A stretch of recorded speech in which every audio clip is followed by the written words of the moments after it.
मेरे हृदय निवासी भाई और बहनों, सादर नमस्कार। आज हम चर्चा करेंगे आपके साथ अब तक की चर्चाओं से थोड़ा अलग हटके, और वो क्या है कि इस सृष्टि को लेकर के, इस संसार को लेकर के बहुत अलग अलग चर्चाएं और लोगों की विचारधाराएं सुनने को मिलती हैं। मूलतः हमारे ही वतन भारत में इस सृष्टि का सृजक ब्रह्मा को माना जाता है, और उसमें कहा जाता है कि ब्रह्मा ने 4 वर्णों में सृष्टि को सृजित किया। ब्राह्मण, क्षत्रिय, वैश्य और शूद्र। आप समझ रहे होंगे मेरी बात को। ब्राह्मण ब्रह्मा के मुख से, क्षत्रिय भुजाओं से, वैश्य उदर से, और शूद्र निचले हिस्से की बात करें यानी पैरों से, नाखूनों से। तो ऐसा यहाँ पढ़ाया और बताया जाता है, जो वैज्ञानिक दृष्टि से सही नहीं है। और हमारा जो मत है, जो मेरा निजी जो राय है, वो है कि ये सृष्टि प्राकृतिक है, प्राणीकृत नहीं। तो प्राकृतिक है तो प्रकृति ने अपनी शक्ति से इस सृष्टि का सृजन किया, और वो 4 खानियों में, 4 खानों का मतलब मेरा पहला पिंडज, अंडज, स्वेदज और उद्भिज, ये 4 खानियां हैं इस सृष्टि की, सकल सृष्टि की। तो पिंडज यानी जो पिंड से पैदा हुआ, जैसे मनुष्य, आप हैं, हम हैं, यानी जेर से पैदा हुए। इसको हम जेरज भी, दूसरे शब्दों में जेरज भी कहते हैं, क्योंकि जेर से। दूसरा अंडज, यानी अंडा आया और अंडे से फिर वो जीव निकला, यानी जीव, उसको हमने कहा अंडज, कि भाई अंडे से उत्पत्ति हुई इसकी। फिर स्वेदज, स्वेदज होता है पसीना, गंध, इसको हम स्वेद कहते थे, स्वेदज। जैसे इसकी उत्पत्ति क्या है, जैसे हमारे सिर में ढेरे हो गए और जुएं हो गए, कहीं गंध में कीड़े हो गए, तो इनको हम स्वेदज बोल देते हैं, यानी जो गंध से पैदा हुए। और चौथा जो है वो है उद्भिज।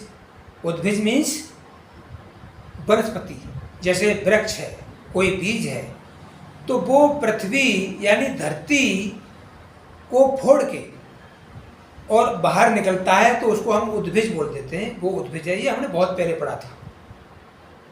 ये करीब करीब बातें करेंगे तो हम 10th क्लास की बातें हैं, जब हमने पढ़ा था इसको। तो भाई और बहनों, मेरा कहने का तात्पर्य यही है कि सत्य क्या है और असत्य क्या है, इसका हमें जानना, विवेक से लगाना बहुत जरूरी है। क्योंकि देखो, ज्ञान अथाह है, ज्ञान की कोई सीमा नहीं। जैसे भगवान अनंत है, ईश्वर अनंत है, प्रकृति अनंत है, ऐसे ही उसका जो ज्ञान है वो भी अनंत है। उसको अर्जित किया जा सकता है, जितना भी आप कर सको और करना चाहो उतना। जितना करोगे उतना ही, थोड़ा पूरा नहीं हो सकता कभी भी। अब ज्ञान तो अर्जित करने की चीज है, लेकिन बुद्धि हमारे अंदर जो है वो कहीं बाहर से आती नहीं है। ज्ञान तो आता है, अर्जित किया जाता है, लेकिन बुद्धि हमारे अंदर जो है यहाँ, उसको तो विकसित करना होता है। वो विकसित करने की चीज है। ज्ञान, जानकारी, और बुद्धि, समझदारी, ये देते हैं। यानी बुद्धि समझदारी देती है और ज्ञान हमें जानकारी एकत्रित करता है, देता है। फिर तीसरा बिंदु है विवेक। विवेक का मूल काम है सही और गलत का जजमेंट करना। ये विवेक का डिपेंड करता है कि कितना विवेक है इसके अंदर। ज्ञान भी है, बुद्धि भी है, अगर विवेक नहीं है तो उसका सही इस्तेमाल नहीं हो पाता है। तो मैं यहाँ वहीं आता हूँ लौट के मूल विषय पर कि 4 खानियों से जीव की उत्पत्ति हुई, लेकिन इसको एक व्यवस्था जिसको हम कहते हैं मनुवादी या ब्राह्मणवादी, उन्होंने इसको जोड़ दिया ब्रह्मा से कि सृष्टि का सृजक ब्रह्मा है, और हम कहते हैं कि सृष्टि का सृजक प्रकृति है, चूंकि प्रकृति ही सर्वोपर है। तो समझने की बात यहाँ यही है कि जीव की उत्पत्ति 4 खानियों से हुई, और सब जीवों में, सब प्राणियों में एक ही अंश जीव ईश्वर का है, जो सहज है और चेतन है। चेतन एक है, उसमें फिर विभाजन हुआ नर और मादा का, और एक और बीच में आ गया जो नर है ना मादा है, उसको हम कहते हैं नपुंसक। वो आधा वो हो गया, तो हम 2.5, इसको 2.5 में नाप देते हैं कि 2.5 जाति है सृष्टि की और 2.5 अक्षर है प्रेम का। कबीर साहब ने कहा है ना कि पोथी पढ़ पढ़ जग हुआ और पंडित भयानक हुए, 2.5 अक्षर प्रेम का बड़े सो पंडित होए। तो वो 2.5 अक्षर क्या है? 2.5 अक्षर सत्य का है, प्रेम का है। अब और 2.5 जाति है, 2.5 जाति मैंने आपको बता दी, या तो कोई नर है या फिर वो मादा है, ये जाति है। जीव एक ही है दोनों के अंदर, लबादा अलग है, ड्रेस अलग है।